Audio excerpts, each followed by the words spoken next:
All right, ladies and gents, welcome to some Masters of Arena 7 action. Here we've got the group stage. For those who are watching later on the Extras channel, we'll put up this group on screen. No games have been played yet.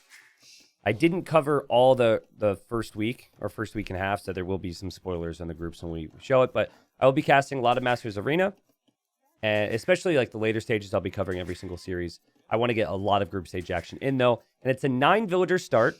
That's why they have so many villagers already, which I really like for closed maps. And we've got JorDan, who's I think in many people's eyes, the favorite in this series. Playing as the Italians, JorDan is simply the bigger name. He's more accomplished across, his career. And here in the red, we've got st4rk, who is historically really good on arena tournaments. I just looked it up, and in Masters of Arena 4, he was 3rd place, and he had lost 4-3 to Eddie, who ended up winning that whole thing.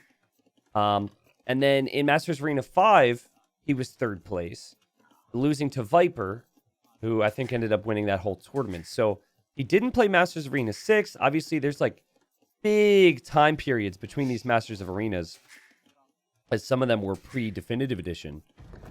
But again, the point is, st4rk, good on arena.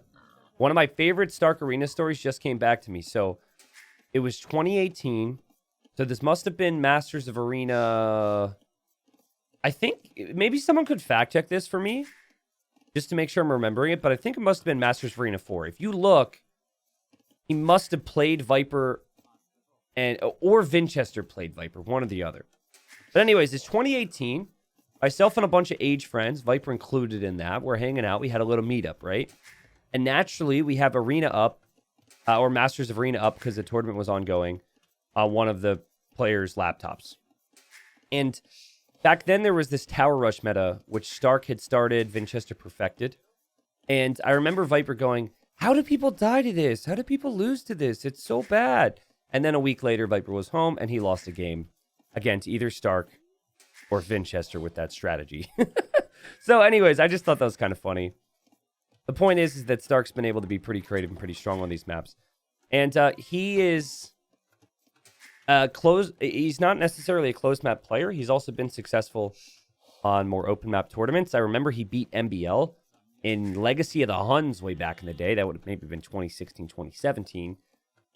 But he is just much slower. And so the fact that he is much slower means that he can't really rise to the same levels as other players on Arabia these days. That said, he's still top 100 player on Arabia. He's still up there. I think he's 2300 elo. So, all right. So I gave a little bit of background on the players. There's lots of different things to talk about. I think in terms of civilizations here, Slavs are more awkward to play, but they potentially have the greatest potential. So Siege Onager and infantry with the Slavs is just insanely strong. And that is one of the best compositions in the game on a closed map, is Halberdier, Siege Onager. You have to either have bombard cannons, get good connections to kill the siege. You have to maybe mix in some monks, maybe try and outmaneuver, use some hussars to snipe the siege. So that is your best late game composition in this matchup. I think it's unlikely that we're going to see Boyars, for example. But at the same time, I think there's just such a long period of time where things can happen and things can flow out in the mid stages, and that's where I'm not really sure how Slavs will play it. I think the safe play for them is just to compete for the middle control with scouts. They do have really fast farms, and so you're going to get the food income. You could maybe get a relic advantage and then try and delay it to late game in some way. JorDan, on the other hand, it's cheaper for him to go up to each age, which is extremely helpful. University technology is also helpful. So, I mean, that alone right there tells me JorDan might have the better age timings, which we can already see. And he might be able to get some of those university upgrades, namely chemistry, to use bombard cannons against siege later on. But JorDan is not going for a barracks, something that st4rk is doing. So this tells me JorDan just wants to boom. It's interesting, though. He's building his blacksmith in an area where I'd love a TC. I hate it when players do this. Like, I get it if you're going all in one town center, but I think something that players don't do enough, especially players who don't play a lot of Arena, and JorDan's included in that, is they don't space their buildings properly. Something that John Slow does, who is a host of this tournament and a good Arena player, but not elite, right? Is he always even has his houses back here at this stage of the game. Like, he won't make any more houses out here. He actually has a house villager just building along the edge of the map. And I've kind of started to learn that. It can be really helpful to make sure you use your space properly. So blacksmith position annoys me. Whatever. He's going to go for spearmen to try and protect his monks in the middle, it seems. Over here we've got the stable and then the blacksmith for st4rk. And again, wood upgrade, farm upgrade for both. You expect the Slavs to have brought in more food at this point. And it's probably minimal. Yeah, it's minimal. But he has brought in a little bit more food. That's not too bad. So he'll be making scouts. And JorDan is hoping these spearmen are going to kill the scouts. That's the plan. Okay, people were looking. Masters of Arena 3, Viper went 4-1 against st4rk. Okay. And then Masters Arena 4, Viper didn't play. Okay, what about Masters of... It wasn't Masters of Arena 3. Because Masters of Arena 3 was 2015. Masters of Arena 3 was the first event that I covered that brought me over 100 viewers, actually. It was way back in the day. Was it just a ladder game, maybe? Like, I wouldn't just make this up, right? Like, I have a very distinct memory of Viper saying, how do people die to this, and then dying to it. Man, it must have been... Like, Masters of Arena 4, a lot of people didn't play. There was weird hills and whatnot. He lost the game to Vinch in Masters Arena 5. That must have been it. Can you tell me the time frame of Masters Arena 5?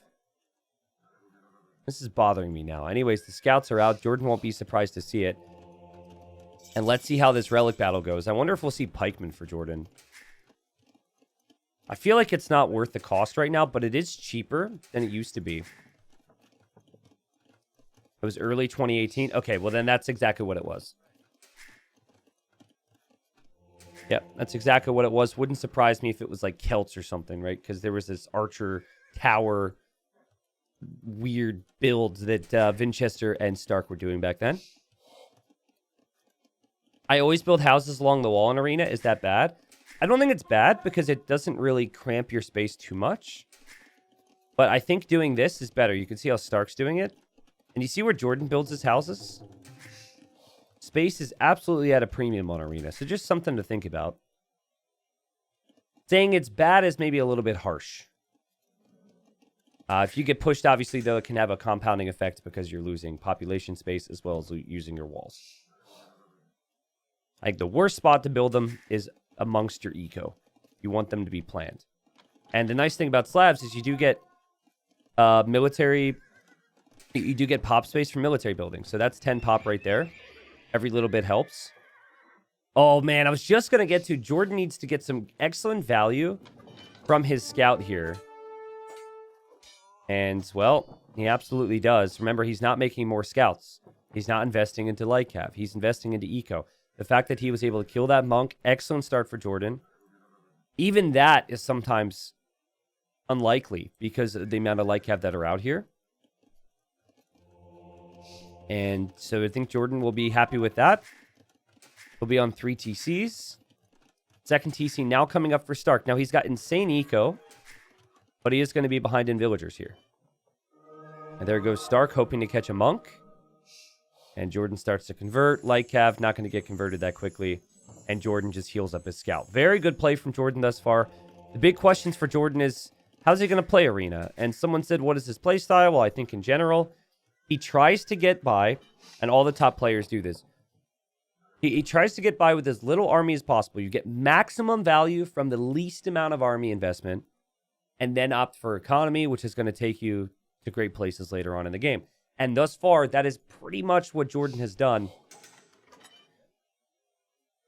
It's interesting how he's kept his spearmen with his monks here. He's not, like, really... He's controlling them in one group, which is actually quite nice, because sometimes if you control them in separate groups, they're at different movement speed, and you can get pulled out of position. Okay. So, Stark sees the scout.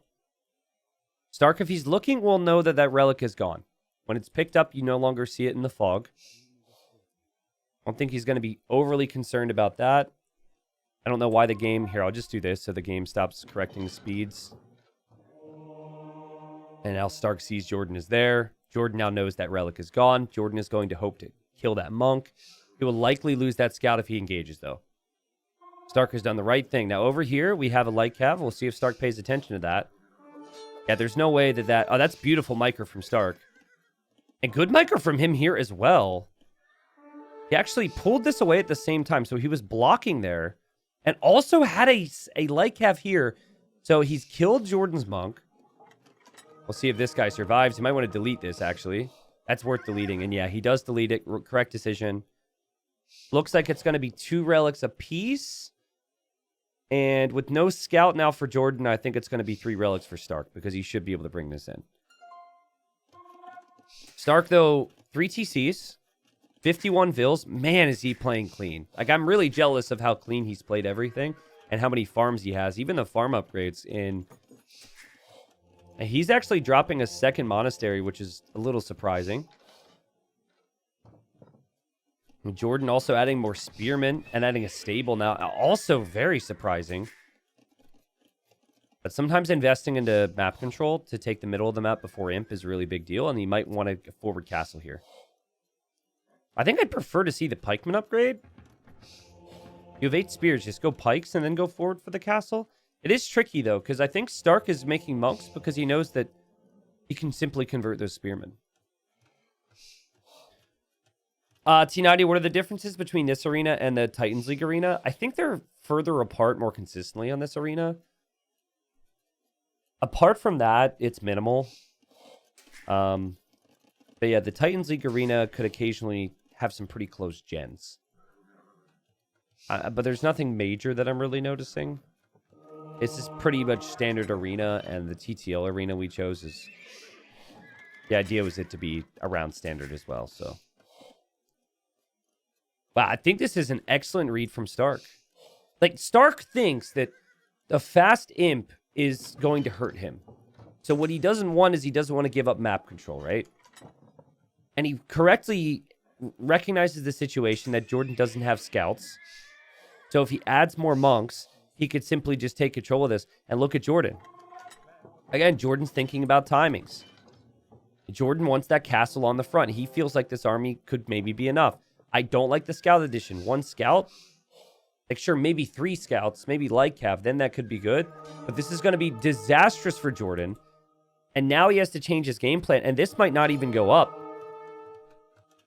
I think it will because he has enough villagers. But Stark should convert all the spears here. Cover all the spearmen. Oh, man, we will also have light cav getting converted, though. Yeah, I think the castle goes up. It actually ends up being pretty good for JorDan, all things considered.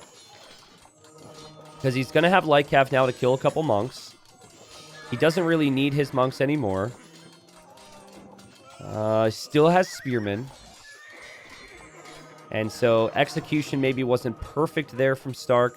The game plan made sense, though. In the end, castle going up for JorDan at home is not the worst thing for Stark. The Stark needs to follow him to imp. Stark will click up here in a moment. And there we go. So what do you even make right now for JorDan? Because you wanted Trebs. You wanted forward castle into Treb position. Now, your next castle could maybe do it. Like, he's going to make a couple Genoese. But clearly, JorDan's whole game plan, I think, is behind like chemistry, bombard cannon, and Trebs. He could castle creep. He could maybe just drop the next castle here. And then have the next castle be there as well. I think Stark's a little confused. I think Stark does not know what his opponent's making right now.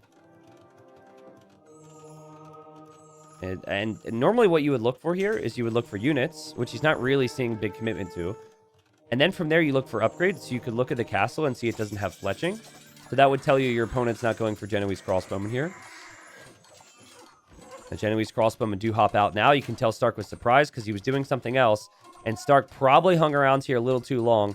JorDan's going to get to kill a lot of these monks, which still would have excellent value in the long term, right? You could convert cannons. You could have even converted archers. Your 9 range versus, what is that, 4? And st4rk losing his monks now. 85 villagers for JorDan. Double siege workshop. So yeah, it looks as though it's going to be bombard cannon. And this is the time, right? Like, I don't know how you easily survive this situation if you're st4rk. Because it's easier for Italians to get to the Imperial Age. Easier for them to afford chemistry. And bombard cannons can come out so much faster than some of the other upgrades. Also, not sure you want to commit towards cap. Typically, you'd want to go hussar with all this food. Probably don't want to go hussar, right? Because your opponent can make Genoese crossbowmen, whichever counter unit, or a unique unit that has a bonus against cap. Is st4rk too late on stone? I don't think he's too late on stone because you don't really want to have trebs now anyways because your opponent's going to have cannons. I really think having the middle control was important. And he just didn't get the fight that he wanted there. JorDan is absolutely castle creeping here. And, oh, he's going for that siege workshop. That's the onager upgrade. Oh, no. You made your houses on the back, st4rk. But you made your siege workshop on the front. He wants to go siege onager, right? So if this doesn't come in, if he doesn't get this research, it delays him so much more. Oh, no. Oh, no. It's so close. It's so close. Ugh. He got it. Okay, calculated. Onager upgrade in. There was never a doubt. He can always make more siege workshops now. It's fine. Just don't research siege onager on the front here, obviously. Look at JorDan, though. He's getting the monk upgrades. He's getting redemption to convert siege, and he has block printing already. Really smart. He knows. Obviously, he can see it, right? So it should be clear as day.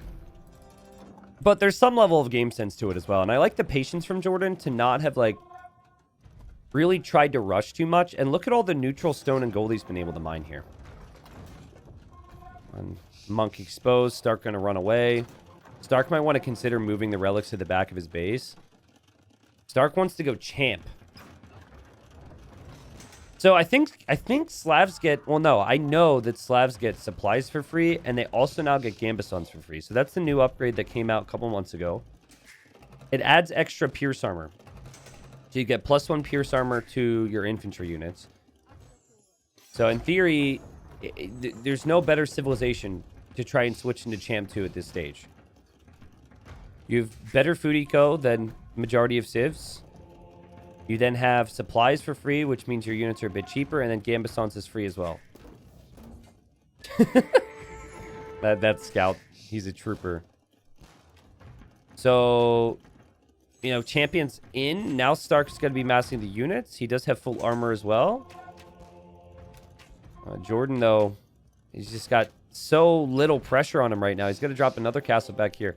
Like, st4rk is going to have such a hill to climb, man. How is he going to take out all these castles? And now he's going to find out the hard way that JorDan has redemption. And JorDan converts 1. Converts 2, actually. And just like that, the whole onager play feels like it's just dead. And JorDan hasn't really had that many ranged upgrades. He says, hey, thank you very much. I'm going to take your relics. Oh, forgot one. Sorry. All right, there he goes. JorDan with the relic heist. JorDan deletes his units because he doesn't want those units to turn around and kill his monks. Forgot about this guy, though. So that guy's going to die. I think Genoese crossbowmen are good enough to kill champions. I know that Gambesons adds that extra armor, but the +1 pierce armor is never going to be a massive game changer in situations like this. Where it can be helpful is up against trash units. So it's going to be 4 relics for JorDan and full gold and stone control in the middle. st4rk is just still thinking, like, first game of the series, right? This is already bad. Let me just go for one big snowball fight. So he's massing trebs. How does st4rk have the score lead? Can someone explain that to me? He doesn't have the population lead. He doesn't have the eco lead. He doesn't have the army lead.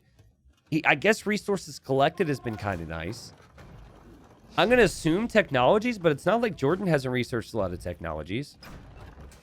Scouting? Not really. Score can be super weird sometimes. Also, I wonder if he got Druzina. Druzina, pretty expensive upgrade out of the castles. This is pre-Bracer, right? Bracer isn't even in yet. I was thinking research count, but honestly, I think JorDan has just as many researches. Chemistry, ballistics, monk upgrades, blacksmith upgrades. I guess the score is now changing a bit.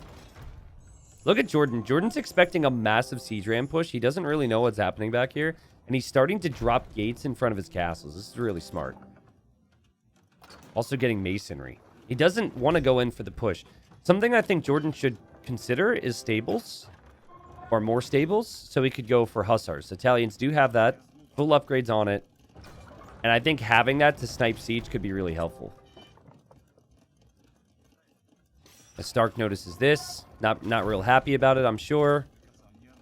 Wants to kill those villagers. JorDan won't even be concerned with losing them. Oh my god. JorDan loses 1. Loses 2. It looks like he didn't realize that redemption was in there. Or maybe he tried to click them a certain way, and because the gate wasn't finished, the units kind of glitched out. Either way, JorDan loses 2 cannons. And yeah, he's now getting bloodlines and light calf. We'll probably start to see stables, and there they are. I don't like how he doesn't have any blacksmith upgrades on them yet. So there's actually a real chance here for Stark. Stark's going to have a crazy army composition here. He's going to have Siege Ram. He's going to have Druzina, which makes these units so much stronger. He'll have full blacksmith upgrades on his champs. JorDan researching onager, though, and having the onagers behind the castles, and again, behind some walls is awesome. I love the fact he's done that. Oh, what an attack round from those cannons. Yeah, and those champions aren't going to move anywhere. I guess Stark is looking over here, but oh god, Stark just lost 3 monks. That was pretty cool, though, to see that castle with, you know, filled with Genoese crossbowmen and fire that many arrows. I don't think... I mean, JorDan's even going Cavalier, which is actually really smart. You have the gold for it. I love that choice. Oftentimes, you won't see players go for double gold compositions, especially when you're combining monks and siege, because you're worried you're going to run out of gold. But you have all the gold. You have 4 relics. He only has 1. And you have all the additional gold spots. Look at JorDan play right now. Like, JorDan is not playing like a player who is worried that he could lose this game at all. Just casually makes a house right in front of Stark's gate. And Stark has to delete some walls. I would feel a little flexed on right now if I'm Stark. JorDan isn't going for the kill. It's giving Stark time. And JorDan just runs away. Also, wait, what just happened there? Excuse me, I was distracted. What happened here? Did JorDan shoot the tree? I think JorDan tries to move his onagers and shoots the tree. It kills his own units. Wait for it.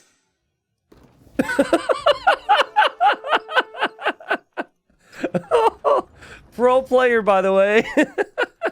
Well, hey, guys, if you've ever made a mistake in this game, it's good to know that the top 10 player makes mistakes as well. He shot the tree, killed 3 of his own cannons. Kind of a crucial time as well, because his opponent's starting to make a bit of a push. Ay, ay, ay. Anyways, that push is just never going to work.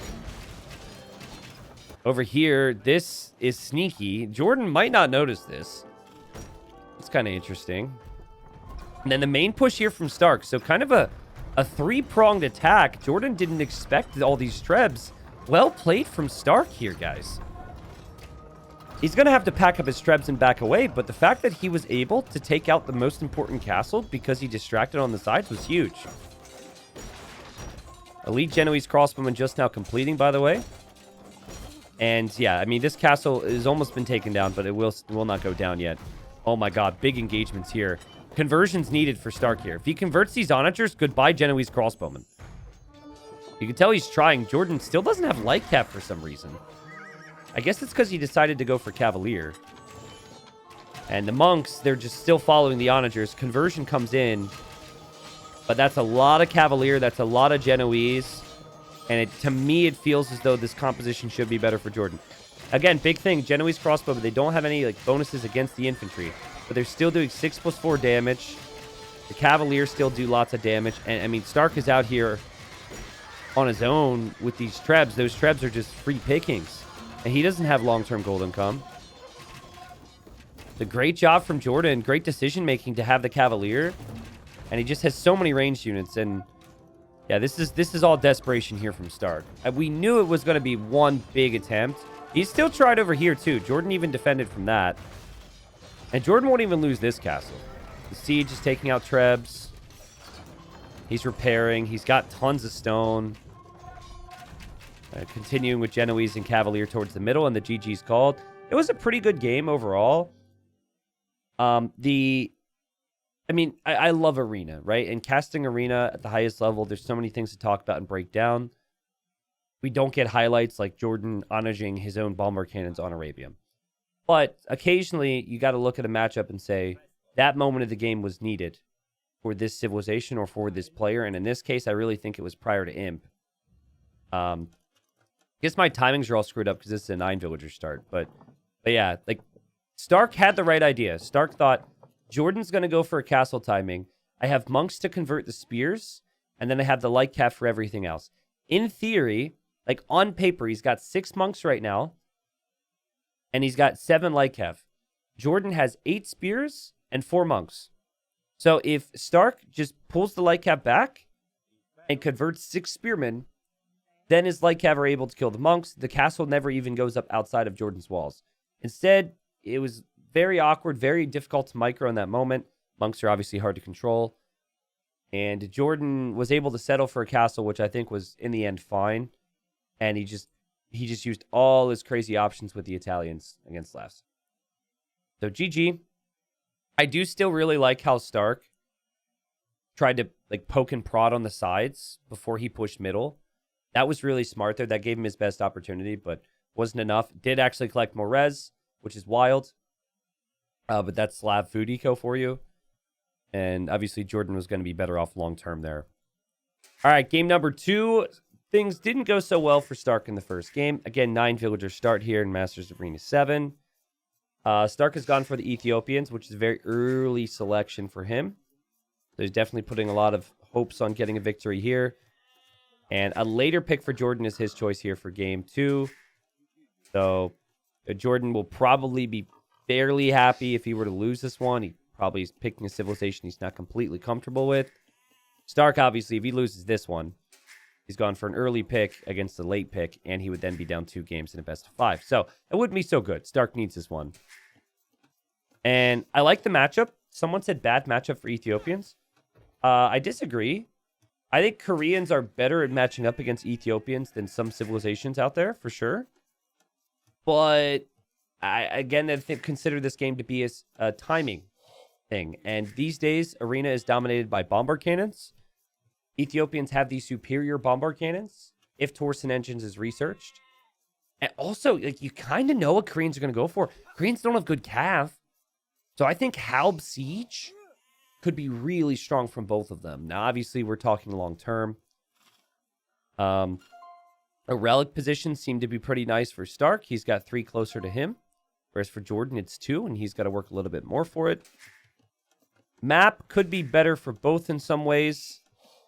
But I think ultimately, you're not going to see any early pushes anyways. So I don't consider it being an issue. But imagine if there were a castle here. Castle here for JorDan would be awful. He would lose access to 4 different resources. He does have a gold in the back to work with, but still, that'd be messy. Do wagons count as a mounted unit for Royal Heirs bonus armor? Ooh, that's a good question. Yeah, because Royal Heirs... what's the wording of the bonus again? It's +2 attack versus mounted units? Also, st4rk, you've got to sort this out, dude. There you go. I think that's what it is. I mean, I think the issue with wagons is their cost. The cost is likely too expensive when players are going to be as aggressive as they are in certain moments. So that would be my concern with wagons. If you're going to go for wagons, though... Oh, God, sheep just died. Oh, God, Dark Age is difficult. If you're going to go for wagons, I could see an all-in of swords working. Like, honestly, I think if you're concerned about the late game against Ethiopians, and I think you could have that concern, because Koreans' only eco bonus is stone mining. Ethiopians are getting +100 food, +100 gold each age, which is much nicer. Again, their bomber cannons and siege onagers actually, in some ways, end up being stronger. You know, if you're concerned about that, you could maybe play into Guard Tower and Siege and Castle Age. Ethiopians don't get redemption, guys. I think that honestly might be the play. It's not JorDan's style, because JorDan is more of an eco player, but I know from playing Huang that you don't get redemption with Ethiopians, which means they can't convert your mangonels. Couple guard towers with some siege and maybe wagons on the front could be good. I wonder if you could even just go like Spearman Tower or something. I'm really curious how they're going to compete for middle control, because neither civ is known for making lots of stable units. And okay, so Royal Heirs, Showtail Warriors, and Camel units received -3 damage from mounted units. Ah, okay, so it's different. It would make sense that that is only melee attacks, which means... Oh, Moonwalking Villager. Shout out to you, bro. Which would mean that the War Wagon would probably not be affected there. But that's a good question. Especially with this map, if you're JorDan. You just might be thinking pressure. Oh, again! Whoa! So, hold on. Let's try and track where they moonwalked. This is important business.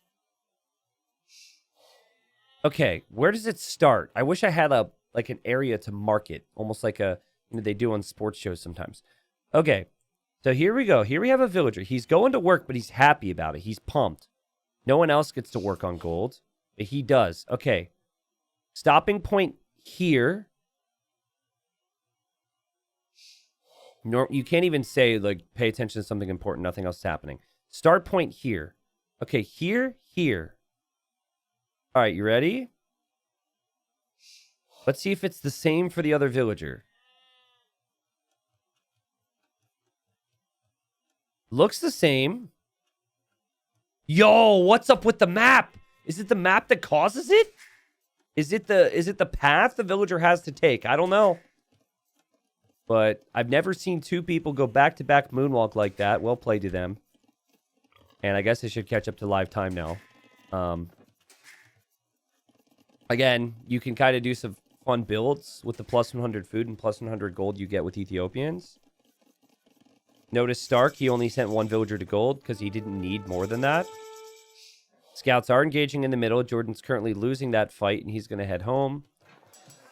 And we have Market Blacksmith versus Market Blacksmith. Yet again, JorDan frustrates me by making his market and his blacksmith directly next to his resources. But it worked out for him in the first game. I like this from Stark, being super annoying. And he's just going to run away anyways. But he at least forces JorDan to move around with a villager. That's nice. Notice how JorDan does have a barracks going up, though. And he timed the barracks pretty early, too. I think he's going to go aggressive here. Yeah. Because, like, oftentimes what you're going to see, if they're just going to go for spearmen in order to protect monks, is you're going to see the barracks coming up around now. The fact that he built it into his plans to go for the market blacksmith and barracks at that time tells me he wants to... I mean, now we see him going to stone as well. That tells me he wants a forward position.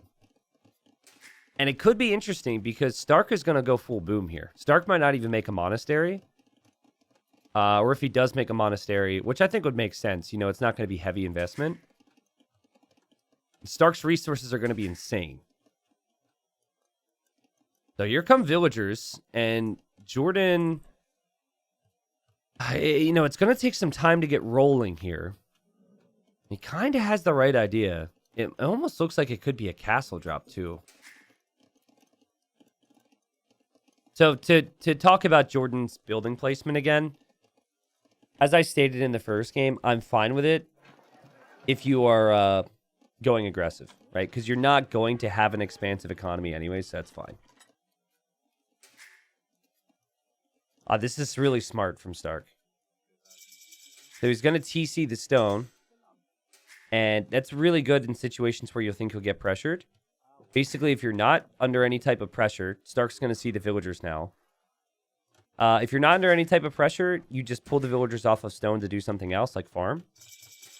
If you are under pressure, then you mine stone a lot with all the villagers that come out of this TC, and then you can drop a defensive castle.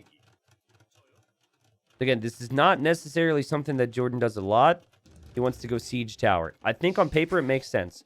The opposing civilization cannot convert your siege. And I think Ethiopians are superior with the build-up towards bomber cannons and onagers.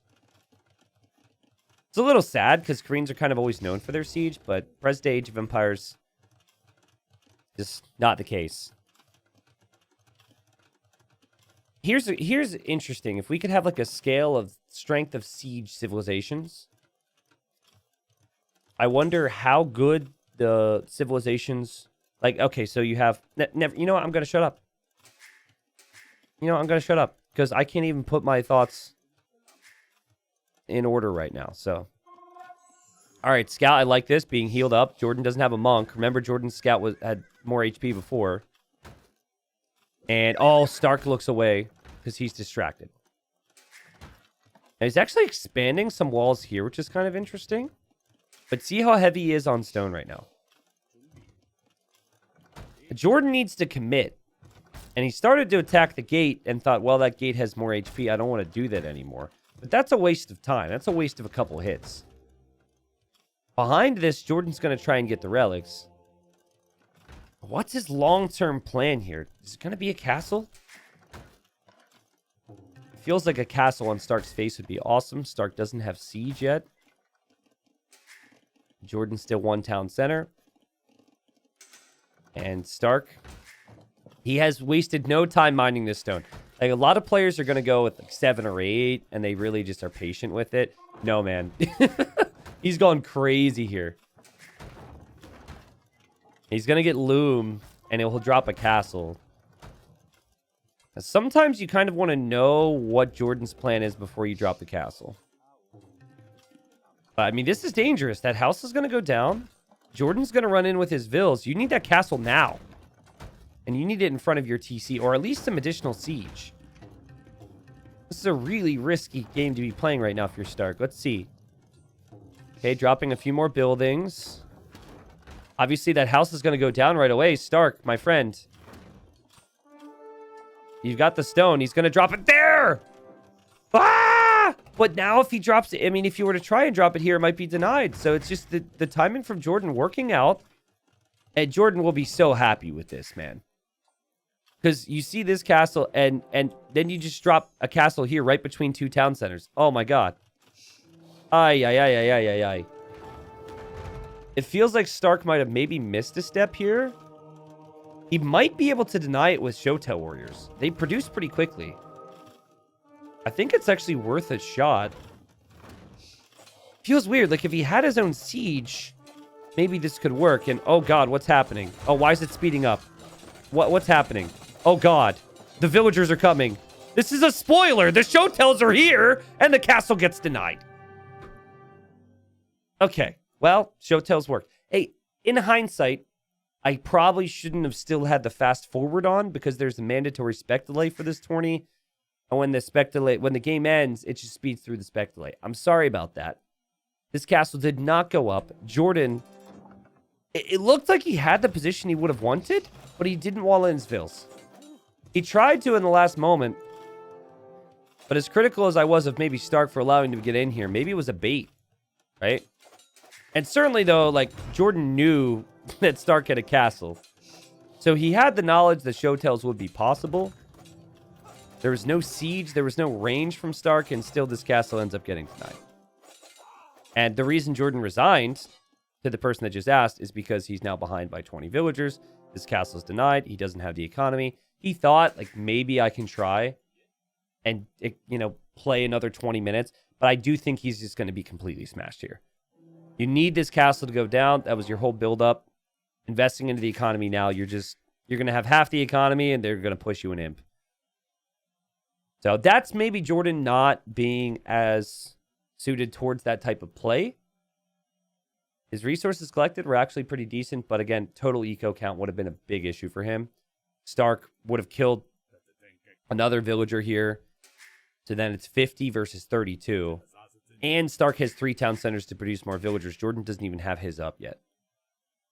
So good build up there from Stark. Ends up getting the job done. Just baited JorDan the entire time. And we move on. Alrighty. Game number 3. Welcome, ladies and gents. We've got Chinese for St4rk. I'm really interested to see how this goes because this is normally a 9 villager start in this tournament. But here you've got a 12 villager start. But I think they start with, let me look. They start with minus 100 food. So, not the first time we've seen this with Chinese and 9 villager start tournaments. But they wanted Chinese to still have more villagers, but they didn't want Chinese to be too strong. So we'll see how Chinese flow economically. Because it takes a while to get your TCs working here with all that. On the other side, we've got JorDan playing as the Magyars. Guys, this is going to be an epic one. The units that these civilizations can make are just freaking fun, okay? You got the Chukonu in combination with whatever else you want with the Chinese. I think Chukonu are just a really fun unit. I wish we'd see more of it. And then the Magyars have the Magyar Hussar. They've got Cav Archers, which are amazing. They've got Paladins. It's just a fun civ. So anyways, we'll see if this goes super late game. This is game number 3 in a best of 5. And you know what? I'm just going to predict that this one's going to go to the main channel, Age of Empires 2. Or main channel of Age of Empires 2. Main channel for my main... Oh my god, it can't go there anymore. I can't speak. It is going to go to my main YouTube channel. There you go. God. But yeah, we're tossing everything to the Extras channel, so there's eventually someone's going to see this on YouTube if they've been following the Extras channel. It's pretty sick, by the way. That channel has over 20k subscribers already, and it's been getting a lot of views. But people want more content. I like it. But what do we see here? I think it makes sense that we will see just standard scout control in Castle Age. I think Castle Age will be rather bland. And they'll just focus on the economy and relic control. But then it's decision time on what units you make. Let's start with Magyars, right? Let's say you make Paladin. Well, then Chinese have Camel, and then Chinese have Halb. So that's probably out of question, but you never know, right? If you go Cav Archers, then Chinese have pretty good skirms, and they've got the Chukunu. And this is kind of the problem, right? It's like Magyars, their unique units more situational. And then I think because they're so good with their stable units and Cav Archers, that it becomes a bit easier for Chinese to kind of predict what's coming based on how the game flows. But I think the peak, like Cav Archers with +1 range, +1 attack with recurve bow for Magyars, I think if you get that in combination with a meat shield, it could beat any civilization, man. So, I mean, like someone in my chat says Magyar Cav Archers greater than Mangudai. I changed my mind. I mean, I have videos of it, right? I don't know the titles at this point, but I've seen Magyars dominate even the Mongols on Arena. So I don't still think the Mangudai are better just because of the fact they shred siege as well. But it's a very good unit, and it's easier to get the Cav Archers and get a unique tech than it is to have to rely on castles to produce Mangudai. I think Halberdier, Chukunu, and Ram might be what we see from St4rk in this game. Again, just like a really fun combination. And not something you see all the time. The Chinese should have the eco edge. Cheaper technology, starting with more vills. Obviously here, the vills are pretty much even. But this deer is trolling St4rk right now. He shot it at one point as well. He's like, no, you will not go in there. Oh, no. I hate this. Oh, and if he goes to any closer, it's going to open the gate and the deer runs away. Oh, God. Now it's going back. Also, hey, Nico. All right, here he goes. Ideally, he would have had this in a little bit faster, but I think it's still going to be fine. St4rk, keep pushing it. Okay. Oh, God, it's moving around too much. It's stressing me out. Okay, there you go. Oh, okay. There you go. He even loses the wood. He doesn't care. St4rk goes up. 28 pop. But I think this is just some adjustment because he's playing Chinese. Honestly, it doesn't look as smooth as I thought it maybe would. And the cool thing about this tournament that I touched on in between games, if not during the games, is that almost every series is going to look different. Where are you going with your scout, bro? And that's due to the fact that there's a lot of admin bans or just randomized bans before the actual Civ draft begins. So just a little peek at it. For example, look at all the red at the bottom. All those bans happen randomly before the series.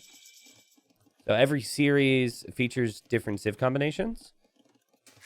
And it really stretches a player's knowledge of the meta based on all Age of Empires 2 civilizations and not just like some of them. Man, is anyone else in agreement with me? JorDan's building placement just bothers you? I'm telling you, man. Like, it's like every game. He's a good player. But, like, Arena is so much about, like, small little decisions adding up. And, like, this is just bad. Even if you build a TC here, it's not great. Because you have farm space that's blocked later on. I don't know. We haven't really seen it play a role.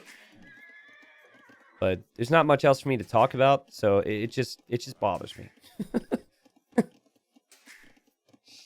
We have a stable. We have a blacksmith here for Stark. Who will be later to Castle Age. And he's going to be trying to make scouts here. So what he's going to want is he's going to want the horse collar upgrade before he adds any more farms. This is perfect eco setup. As long as this farm doesn't fully complete before horse collar. I think it'll be close, but I think he should have the timing down. He knows. Yeah, he's fine. Yeah, Chinese farms, man.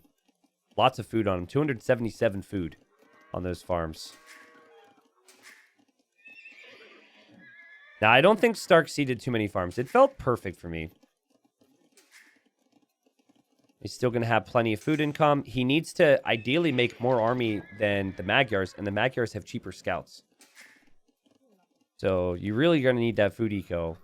And I also like the idea of mixing in a spearman or two. JorDan is usually the person who needs help every time in GL team games these days as well. Nah, I think JorDan's fine in team games.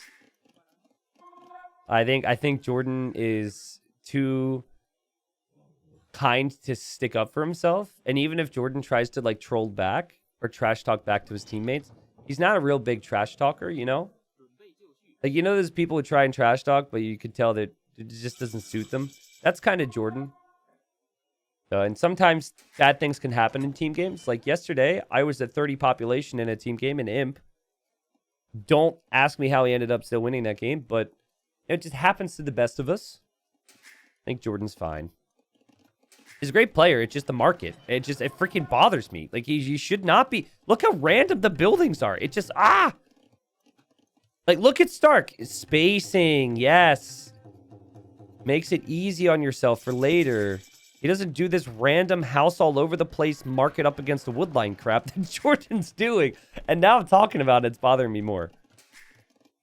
Okay, we will agree not to look at JorDan's base as frequently. Now, Lycav is in for JorDan. And he also has +2 attack. So this is a fight that JorDan's absolutely going to take. Lycav isn't in yet for Stark, but the Spearman helped a little bit. JorDan doesn't want to shy away from the fight because he knows he has the better units. But Stark ends up trading pretty evenly there, all things considered. He's going to wait to heal up his Lycav. This is what I expected. Still no second TC yet for him, but he's definitely got the eco setup for it. I'd like to see that. JorDan's second town center will be completed. He will heal up his weak Lycav and move the free ones out. And there's the TC. This is a Stark TC if I've ever seen one. If there's ever a hidden Arena Cup, which won't happen, but, you know, strictly Arena, we were looking for things. You look at the proper spacing of the houses, and then you look at the TCs along these big woodlines because he wants a crazy farming eco back here. A lot of other players are going to place TCs like this, and this is not a bad TC, but you place it on a stone and a gold as the Spearman goes down. Sorry, a gold and a woodline or a stone and a woodline, typically. That's what a lot of players do. Stark loves his just straight up wood TCs. And so far, though, it's looked pretty clean for JorDan. He doesn't have any relics brought in yet, though. And he actually had a unit killed from this Lycav. I'm wondering if I missed a monk going down. I'm not seeing any blue bodies. I don't think we missed a monk going down. Lycav was still able to kill monks very quickly, even without the upgrades I spoke of that JorDan gets for free with his Civ. And depending on micro, weaker Lycav could absolutely win in these numbers. But JorDan still has more Lycav. And st4rk really going out there to get relics right now. I'm surprised that JorDan hasn't been very assertive with the upgrades that he has, you know? He's just kind of letting st4rk roam out here. That it's crazy to me. So st4rk's going to get that relic completely uncontested. This is JorDan probably looking at his economy. st4rk doing a pretty good job. Now, since we talked about it, let's see where st4rk builds his future houses. I predict he will have a house villager up against the edge of the wall at some point. Or edge of the map at some point. JorDan's never going to. He's just going to build all the houses around his gold. Monk goes down there from st4rk. Very well played. He kills JorDan's monk. And he's going to have 2 relics. 2 relics, good economy. 3rd TC is about to complete. He's going to drop a house here, but that'll make him think. He'll say, wait, I don't want my buildings here. T90's going to get annoyed with it. So we're going to pull a villager to the edge of the map next. That's definitely what went on in his brain. JorDan on stone now. Now that is calculated, unless he pulls them off here soon. That could be for 4th town center. I could see a 4th town center making sense. Because we've got some crazy unit types for these players. And man, I mean, that was... This could not have gone any better for st4rk, I think. Unless he loses this monk as well. I don't even think he cares. I don't even think he cares, guys, honestly. He's got 3 relics against Magyars who had all those scouts. I think he'll be very happy with that. A big investment from both there. All right, st4rk, this is your moment.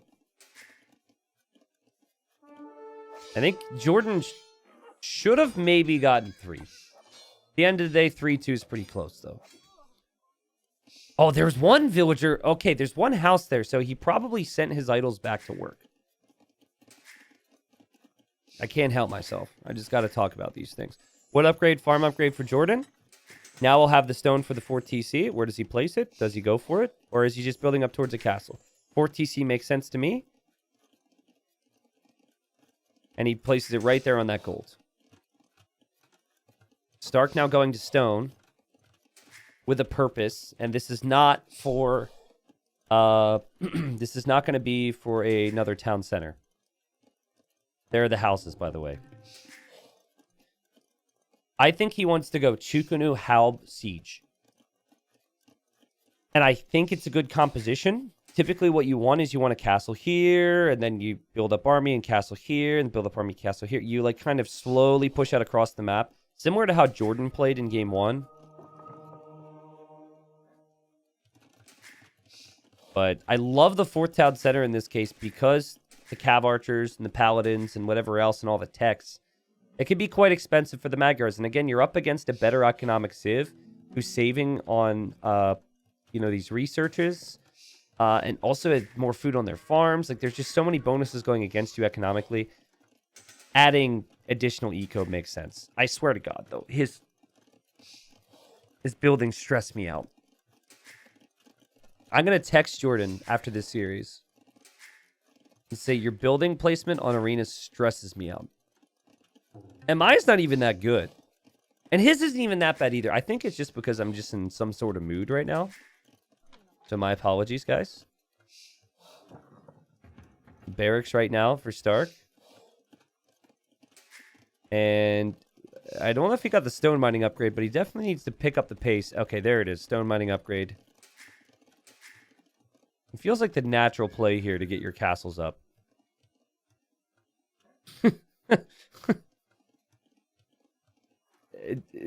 Dude, you actually know a Rebecca Black song besides Friday?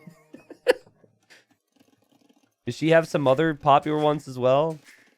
I didn't know she actually had more songs than that, honestly.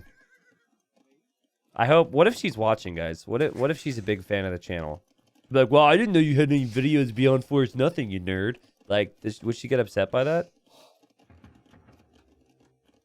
st4rk is definitely taking the placement of his buildings very seriously. He continues to stack the buildings in a straight line, but I like it. So this might be a forward castle into Trebs then as the plan for Stark. But the villager, I feel like if the villagers were coming over now and dropping the castle, it makes sense. I think the longer you wait, the more you need that castle defensively. Because you don't want to be building this castle and then have JorDan be able to treb it down. He definitely wants it forward. That is the timing going to be good enough for Stark? It does seem like it's going to be off. JorDan, he sees the spears. He's going to drop a castle there. And while nice snipe there from JorDan on the monk. Okay, JorDan might need to back up with his castle now. He sees him. Do you back up or do you think you can do it? Because the castle can't make trebs yet for Stark. It's an interesting decision from JorDan to continue building this castle. Because he knows his opponent's going to be in a position to make trebs. I guess it's just, can he immediately make trebs when he's in it? And if the answer is no for JorDan, I think you should have canceled the castle. But it's tricky. Okay, so Stark will start with the trebs faster. Treb first thing. Now, I saw this in another series the other day. Siege engineers from JorDan. What? Crazy, okay. He really wants to maximize some range in his siege. I saw this in another game. In these moments, guys, keeping an eye on the stone that is always outside the walls for the opponent is huge. Like, Stark here's keeping an eye on this. I wonder how long it takes him to pull some villagers and go to this stone. He doesn't necessarily need it right now, but more stone can be better in these situations. We also are going to have rams. And notice that we are not seeing the Magyar player go for Cav Archers. We're not seeing them commit towards Magyar Hussar. It's just the timing of this pressure puts JorDan on the back foot and forces JorDan to play Stark's type of game. I've never heard more building placement talk on a cast before. Well, welcome to Arena. Again, 7 on stone-ish for both. It's 7 versus 6, technically, but JorDan, he's got more stone banked. Obviously, a lot of that stone's going to be put into repairs right now. And maybe we won't see the Chukunu. It feels like maybe this timing could end the game. JorDan thinking about pop space, which is smart with houses in the back of his base. Stark has now completed the Halb upgrade. Keep in mind, though, that if JorDan goes that route and JorDan can do so, JorDan already has all the attack upgrades just because being Magyars.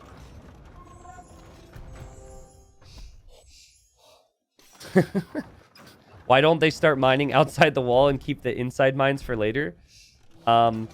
So there is, I suggest Ace of Emeralds. It's a video. You could watch it. I suggest that for you. There goes Stark for more stone. There's a lower ranked player who would do that to extreme measures. But the answer, as we even see architecture right now for Stark, so even more HP, this Treb war is so important. The answer is because the opponent will scout it and they will kill those villagers.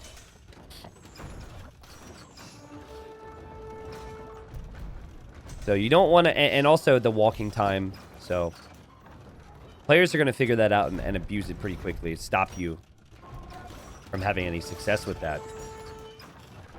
And JorDan has a lot of mangonels.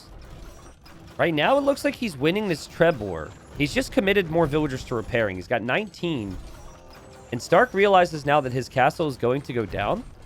It's still really fascinating, though, because JorDan needs to buy a lot of stone. Oh, he's actually on this stone, which Stark had set a unit next to. So Stark's killing those vills. And conscription denied. So both players actually were trying to get conscription out of their castle and lost it. And now these Trebs need to back away. We'll see if Stark loses one. It's very likely he will. Oh, God. Back away, my friend. There he goes. So neither player has a castle, but we have Onager now being researched for JorDan. I don't hate it. Especially now that Stark is considering archers now. Makes sense, right? Your opponent's gone into pointy boys. Counter to Cav. Well, mix in some archers. Only... you know, the siege is going to be an issue. Chinese actually have better siege than the Magyars because they have siege ram. And they have Onager. I don't remember if Chinese get siege engineers, though. Obviously, JorDan researched that a long time ago, so that's really good thinking from JorDan. Fair enough. Thank you. We'll look Ace of Emerald up. Yeah, but the thing is, Robert, like Stark doing this, Stark going out to that stone as early as he did brings him another castle now. Right? Like, so like, obviously you don't want to just do it in the early stages because they had lots of army there and players would abuse it at a high level. But you're absolutely right that you have to think about it a little bit more to expand out to those other resources. I wonder if JorDan's going to feel like he's switching into anything other than Hal Boninger's the play here. I mean, you think he's got a pretty good window. He still has 4 trebs. He's got Onager with Siege Engineers. So he's got extra range. He just saw Arbalest. I don't think Arbalest is going to be too exciting an addition here for Stark. Not a player necessarily known for really good micro. So trying to dodge all these rocks is going to be pretty brutal. Again, JorDan getting ballistics. He's getting vodka now, so I could see him considering Cav Archers. Still doesn't have a castle to get recurve bow. And no conscription, so Stark's units are going to produce faster once he completes conscription. That's a pretty big deal in these types of games. And it's not so much for the first fight, but it's after both players lose a lot of army. Who's going to get more army after that? Who's going to reinforce faster? A little bit wasteful here from Stark, but I'm sure he's just looking here, and he'll take it because he's killed more stone miners. Also, it says Stark killed 13 eco in this game, and JorDan lost 14. So maybe JorDan killed one of his own villagers, or there was a hungry wolf out there. I don't know. That is, I mean, goodbye Trebuchets. Goodbye. Now, this is what I was waiting to happen, and now this should be JorDan's opportunity. It's almost too easy. He rolled in like it was nothing. And continues to have really good unit control. Stark's now trying to go for Cav as a mix. But oh man. I think he needed his own Onager, honestly. This Hal Boninger combination is really strong from JorDan. He's going to lose some of his own Onagers. JorDan looking to bounce back in the series. Putting Stark under a lot of pressure. Stark's not able to spend his resources fast enough right now. Onager goes down. Oh! Okay, doesn't kill anything. Castle will go down, however, for Stark. Now the Arbs get hit. Such great play from JorDan. Again, this is like very much against his style. He's not used to the Hal Boninger combination, so this is showing that he could be a real force on Arena. Really smart thinking. Because honestly, it kind of felt like he wasn't going to be able to get to the Cav Archers, and all of a sudden he's been able to take good control. He has Stark on the back foot, and now he can use this time to go for those Cav Archers. And I think the Cav Archers are just unstoppable. But what? Man, Stark is real sneaky, man. This is not the first time in this series that he's just come in with random units. He was raiding over here at the same time. JorDan didn't notice that at all. Just a couple units. Surprised me. Chinese and Magyars do not get bomber cannons. So those are simply just not options available for either player. Stark now can't fight this. He's even getting fortified wall. So he's trying to loop around to the sides, but here the castle will still go up for JorDan. And JorDan's going to make a castle right here in the middle to just continue to force the issue. I like it. I mean, at what point does Stark have a push back against JorDan's main death ball? He's trying with the distractions again. Really good work from him. He gets some light cav and some halbs in. We'll clear out a lot of the onagers here. Not all of them, though. Castle will go up. JorDan will gladly take that gold. He'll be feasting.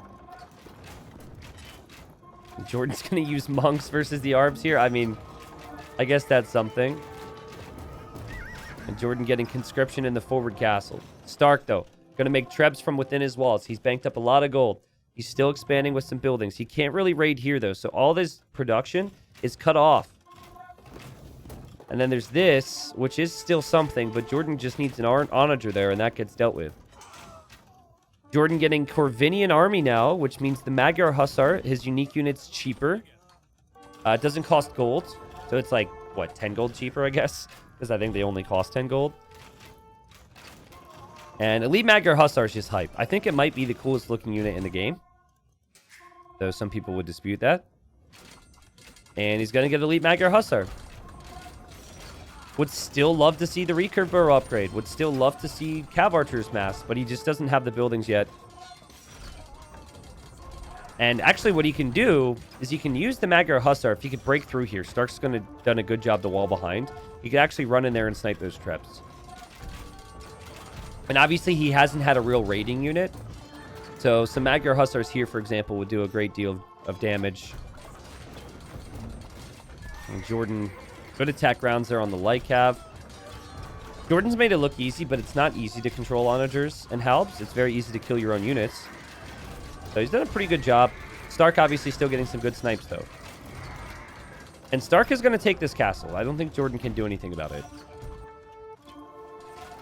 It's so much more difficult to play this game in Stark's position right now. You've just got so much pressure coming in. So many different areas. You have to maneuver through onager, halb, Cav Archer, castle. But he's somehow making it work, and he still has gold. And these are kills you need to find, because if you do have a chance in this game, you're going to need this gold. Great job from Stark on all the upgrades, too. He's got a lot of blacksmith upgrades. Feels like JorDan just... God, in some way, he's not really taking his foot off the gas. He's just... giving up this position for now. He's still not allowing his opponent to take it. And he just wants to clear up all these buildings. So that's just simply a time-consuming process. But, I mean, if Stark can wheel these Trebs around this way, have enough production in this area, and start to pressure JorDan here, this is the main area of JorDan's base. And JorDan's now getting recurve bow, which means the Cav Archers will have +1 attack and +1 range. But JorDan has less than 5 Cav Archers. So, yeah. There's a chance. Greg, this is the first set that I'm covering today. There's sets all the time. I think I know there was a series between Draken and Running earlier today, which John Slow covered. There might have even been more than that. I assume you're just asking if this is the first set of the day here, so yeah, it is. And I want to do 2 more sets after this. We'll see how the day goes, though. I might be tempted to do some more. So not as many onagers on the field right now for JorDan. He's got 6+5 on the Cav Archers. Would love to see the heavy Cav Archer upgrade. I think he's saving for it. It's what it seems to look like for me. I felt like Magyar Hussar was something that JorDan went for because he thinks it's cool. It wasn't really the most useful unit at the time, right? We never really saw him going against Siege. He's up against Halb, right? There's rocketry now for Stark. This is kind of what I was thinking, right? I was thinking we'd see Chukunu and Cav Archer. But Cav Archers, I think, are just stronger. And JorDan's catching up on all these upgrades. Now, 7+5, 8 range. Chukunu is 7 range. Isn't on a horse. Doesn't do quite as much attack, though I suppose the way it works is way different than most range units. Trebs coming this way. And the Trebs could go for the castle. And all these buildings then could follow. And Stark, he cannot build up a new base again. Like, this is kind of nice. He still has to run through castles. Stark needs to address this death ball. And he's throwing everything he can at it. Literally, like Cav, Halbs, Chukunu, Skirms. He's trying everything. But nothing can stop the Magyars. There's the Magyar Hussars for you. And those bad boys have a bonus against Siege, so JorDan's just going to sacrifice them. They don't cost gold. Try and kill the Siege. Stark's done a good job.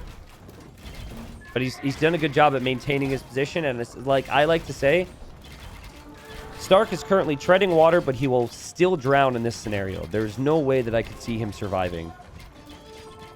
I mean, JorDan will lose vills here, and then he just sends more vills again. Like, he doesn't care, because he's still taking more gold than his opponent. I think the only thing I'd say is I'd like to see a little bit more assertiveness from JorDan to just take out the castle. That way he could just sit underneath, like, in between all these buildings. But he doesn't want to overextend. He's going to go in here with his Magyar Hussar. And watch how fast these Trebs go down. It's insane. It's such a cool unit. It is... I always feel bad for the Magyar Hussars, though, because it looks like a Step Lancer in how it attacks, but it doesn't have more range. It feels a little silly. They added it to the game before the Step Lancer existed. So... and they never really changed the stats, because the game has been...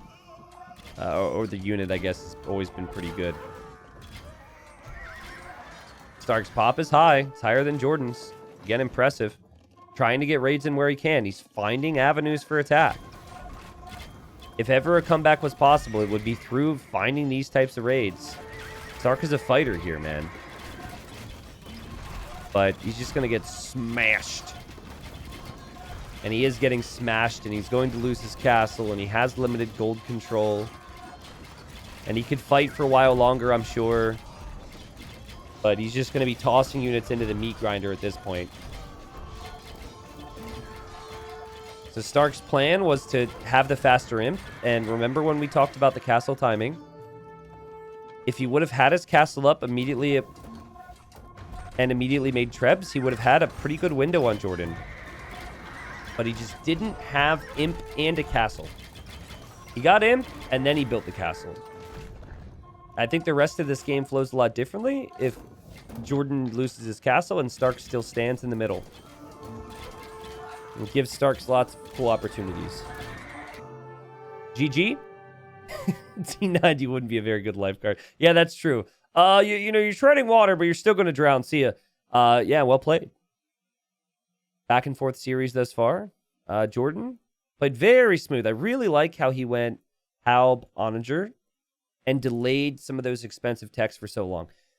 Because he accomplished so much with Halb Onager, right? It really felt like the play. He just felt like, well, what can my opponent do? Mass Chukunu's pretty good against just Onager. You know, players with micro can micro down the siege, and then the infantry would go down to the Chukunu as well. But he didn't have a castle, st4rk, because he had gone into a Treb war. So JorDan just kind of thought about it. It's like archers, infantry, cav. All of this is countered by this composition. Why you see Halb Onager a lot on Arena. Because mobility isn't as much of a factor, right? You can't really raid. And wow, another game. This reminds me of game 1 where JorDan wins. And st4rk actually still collected more resources. st4rk's food and wood eco is always really strong. But he just didn't have stone and gold control and didn't really have the army composition he needed there. Now, if st4rk starts to question maybe the civilizations and says, man, if I only had a better civ. What doesn't help him is that on his civ draft, he ran out of time for one of the civs, and it randomly selected a civ. And it selected Japanese. And Japanese have some option problems, man. So I don't think he necessarily has to play them. Let's look at the draft. Okay, so he could play all the other civilizations because you have 6 civs and there's 5 games. So I guess that's feasible for him. But yeah, Japanese, in my opinion, is the civilization you should never touch on Arena, at least in a tournament setting. Alrighty, game number 4. We're chilling, man. We're hanging out, casting some Arena. Not quite as intense as some of my other casts. We got Byzantines versus Spanish, though. Woo-wee! So powerhouse civilizations, and at least in this particular series, it was the first civilization these players opted for. Now, the way the draft works for this tournament is a bit different. You do have a lot of bans from the admins that are randomly happened before. So I don't think Spanish and Byzantines would necessarily both be number 1 if it's free pick. But I'm happy to see different civilizations. And I remember some crazy games with JorDan Byzantines, man. Byzantines are really hard to kill. We got really cheap units, really strong buildings, and they could last forever. Spanish, though, also really good late game civ. Like, they have full trash options. They've got, I think, you know, throughout the game, this is a relatively new bonus for the Spanish, and it's one of my favorites. Getting some gold per technology can be really nice. It's like, man, I need a little bit of gold. Did I get my wood and my farm upgrade? An imp? Bam, got it. 40 gold. That's something. You also don't spend gold on your blacksmith upgrades. That's something, right? So, anyways, in the early game, though, Spanish are typically a little bit more aggressive. And I think you want to be aggressive because the last thing you want is Byzantine spamming 1,000 skirms and 1,000 halbs in combination with siege. That's the thing. You don't even need to be scared of the cataphract. The cataphract's good in some situations for the Byzantines, but it's just cheap skirmishers and cheap halbs. It's just straight up counter units flooded towards you. It'd be ridiculously annoying. So I'm wondering if Stark's going to go for Conquistadors here. His stone is on the back, so we could easily go mine it. And, you know, it's a little bit more aggression, like I said. That could maybe go a long way and put JorDan behind. Man, JorDan, he's got gold in very safe positions. The stone will be a concern more than anything. But, again, it's arena, so while we will see some aggression, usually the aggression is not going to be enough to break anyone, regardless of how good or bad their maps are. Guys, someone knows how to clear cloud storage? I'm at 98% and game is very slow. Yeah, go to your save games and delete a bunch of recorded games. That's the cloud storage that they're referring to, I think. Bert says, I'd love to see an all-random Civ pick tourney. I think I'd be fine if there wasn't a lot of prize pool, but I don't think it's a good idea for competitive settings. Like, this is a good compromise. We don't have the same 5 civilizations played, like Turks, Burgundians, Bohemians, Bengalis, and there's probably another civ to toss in there, right? So it's not as repetitive. And we still have relatively even matchups, while seeing matchups that you don't see a lot. If you just force random civ the entire way through, I think that could lead to, again, if you want it to be taken seriously from the players and have it be fair competition, you're just ending up with opportunities where there's going to be civ disadvantages. But there's lots of different creative things you could do with civ drafts. Like, for example, right now I'm playing in a tourney called Return of Reverse Pick. So you're drafting civilizations for your opponent, which I think is pretty cool. I've enjoyed that so far. And then something like this where you're just banning out a bunch of civs makes it fun as well. All right, so I want to do the math on this. So again, you get gold per each technology as the Spanish. Is there a world where you can not mine golds and then like research some text? Probably not, right? Because usually with this builds, you're not going to be able to afford your wood upgrade and your farm upgrade before clicking to Castle Age.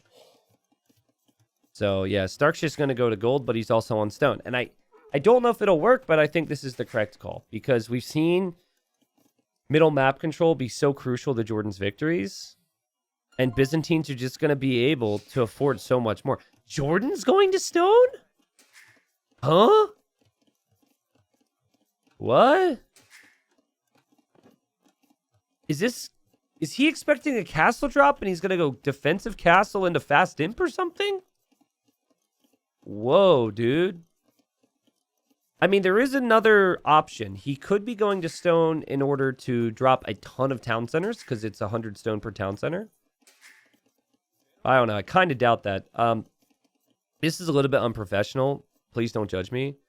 But I need to go take a leak. All right, so I'm going to be right back. It's funny, someone just said, you are an incredible dog entertainer, so sorry to not be able to entertain your dog anymore. I appreciate the compliment. I'm glad your dog's able to calm down, but, you know, I've been hydrating a lot today, so I'll be right back.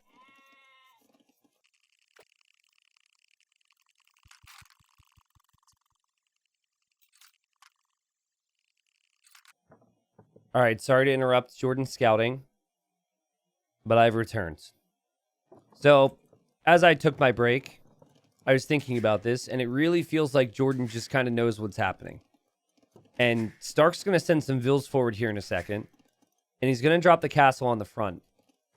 And typically, you know, if that castle goes down, you're going to see the walls go down to the castle fire, And then you're going to see Conquistadors.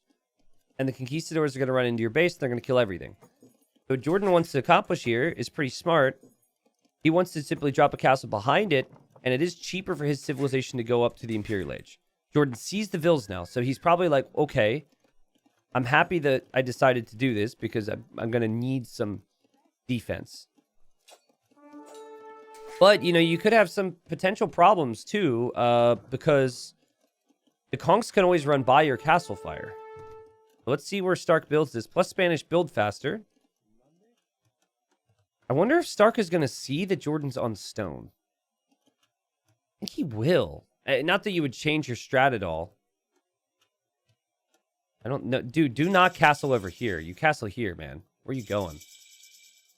Oh, that's the perfect castle. Okay, so JorDan. You need a castle, and then you need full walls everywhere. Okay, I like that. And then he's going to wall this way. Really unique game. Again, you expect the pressure. You now hope to defend from it. You're not really going to have many units to work with. A monk or two is going to be helpful. So JorDan's going to try and save the scout. And heal that up with a monk. st4rk doesn't want to... Okay, well, if he was trying to follow through, I'm guessing he might have even forgotten about it, but he doesn't get through the gate. Helpful for him, actually, that he still has his scout alive, I think. Will we see a lot of Conquistador production from st4rk? I don't know, man. Like, JorDan's going to try and go imp into Trebs. The Conks can't really break through. Now, you can see on this side, if you're st4rk, that JorDan... wow, JorDan's even fully abandoning the woodline because he sees the Conk. But you see enough that kind of lets you know that JorDan's probably going to be able to defend this. And JorDan's thinking, how can he pressure me? This is an exposed area. Let's just build houses towards my castle. And it's a Byzantine castle, too, so you have more HP. Maybe there's a world where you don't even go fast imp. I still think fast imp is the safest play, but st4rk's just going to run on home. All right, this is the ideal world. I don't know if it's possible, but this is the ideal. You do go fast imp, but you have a second town center producing villagers while you're on the way to imp. And JorDan's going to find it difficult to get any relics here. And JorDan just straight up expected the castle drop. What a unique play here. That's crazy to me. So, for st4rk, you probably are just stuck in Castle Age for a very long time now. You spend a lot of food and gold on Conquistadors. You're hoping you can get relics. He's taking those relics to the monastery, which is going to be directly underneath JorDan's castle, though. Again, st4rk doesn't expect... He's probably thinking my opponent's going to be going imp, but I don't think he's expecting it to be this fast. I don't think fletching for st4rk would have accomplished anything. If he would have researched it immediately, maybe he could have denied the castle. I really don't know if it would have done much. Like, it's not going to have a big effect on the castle war, for example. Second town center for st4rk. All of this feels natural within what resources st4rk actually has available right now. Remember, JorDan just put... I know it's cheaper, but he just put a lot of res into imp. And his TC isn't producing vills now. Which is why I said I would have liked the second TC. He wants to go monks. He wants to go trebs. You know what counters monk and trebs and is available in Castle Age? Lightcap. st4rk can always do that. So it's an option. He doesn't have the eco setup for it, but he could. st4rk has to know something's up here, right? It's been far too quiet. He sees triple monastery. Oh, he'll know. And he knows this is fast imp for JorDan. He'll also see the score difference as well.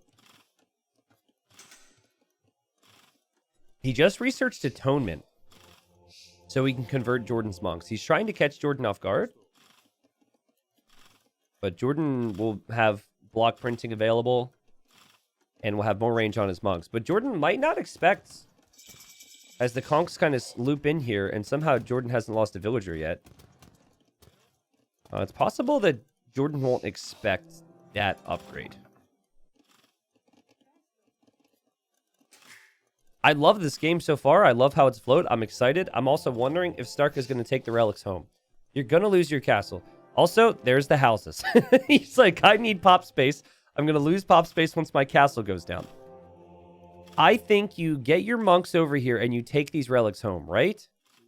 Oh, yeah, he's going to try it, but JorDan still has a scout. No way. That's so epic. Stark notices now. And Stark's going to lose a monk. That's a big deal because that is one less monk to take relics home with. He had 4 relics here, 5 relics here, and now he doesn't have another monk. So he can only take 3 home. Okay. That was so good from JorDan. And I described him earlier as someone who gets amazing value from low numbers of units. And typically opts for the eco, but in this situation, he didn't opt for the eco, did he? So you've got investment decisions to make right now. Do you invest into the second town center and more villagers, or do you invest into more and more army and pushing forward? Is the stone that you have, is that town center stone, or is that a castle stone? All these things need to be calculated and planned. Castle's now down for Stark. He's still got 2 relics here. Might honestly be worth it to just drop this relic off and then don't even like collect it yet and just go back to the monastery. I don't know. It's probably too little too late at this point. JorDan's getting atonement. And JorDan will have 12 range. So, yeah, you can't really move out as we have a lead skirm as the option. I hate it. I hate it on so many levels. But it is, you know, going to be... He's going to have quite a few of them. And there is an eco lead right now for Stark. So he has all that working for him. Stark is just simply hoping JorDan won't get atonement. And that's not a good game plan. You can't just hope that your opponent's not going to do the right thing. Ay, ay, ay. What a play from JorDan. Now he's got 2 Conquistadors. He's got 2 relics.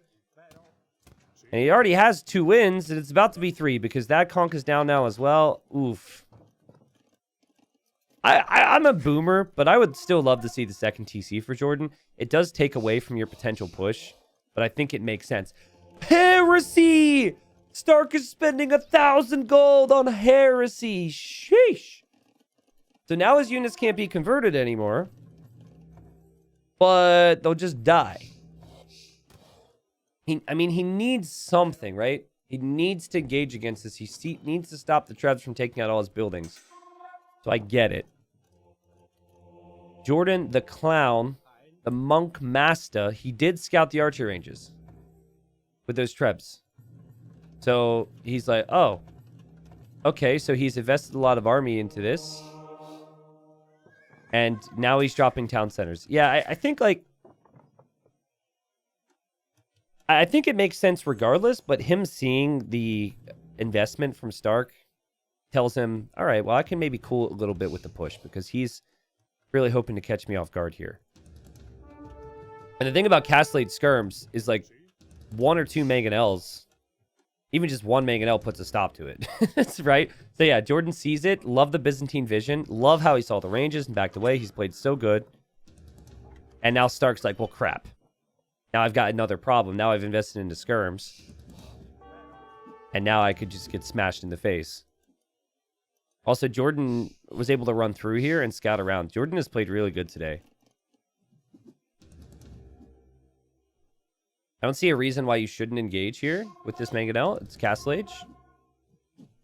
I think you should go for it. He's bringing his Trebs. He's bringing his conchs and his monks. We have Redemption for Stark. So we could convert the siege. And Redemption's about to complete. So this will actually get really interesting. Stark might actually be able to hold here with this combination of units. Because now JorDan's turn to think that he's got the right decision. And JorDan, 2 mangonels though. Oh, he's got a lot of monks here. And oh god, a lot of things are dying. Siege has not been converted though. Siege has not been converted. And while monks are going down for JorDan, all the skirmishers are slowing going down here for Stark. Not worth it for Stark at all. JorDan's not that far behind economically. And JorDan wins this game and wins this series. That was so sweet from JorDan, man. So cool. How he just knew, like, okay, Spanish, they can't just boom against Byzantines because I will take full map control and that'd be too easy for me. There's no way my opponent will just give me that easy victory. Stark knows what he's doing. So I'm going to predict the castle. I won't see it, but I predict it because it's as good as gold that he's going to do it. I'm going to drop a castle here, fast imp it, push it back. Man, JorDan played really well there. Like, the decision-making was incredible. The scouting, the activity there. I don't even think st4rk had a bad series. I just think JorDan played really good. And it's always just a couple moments for st4rk. This game, he kind of just got read like a book.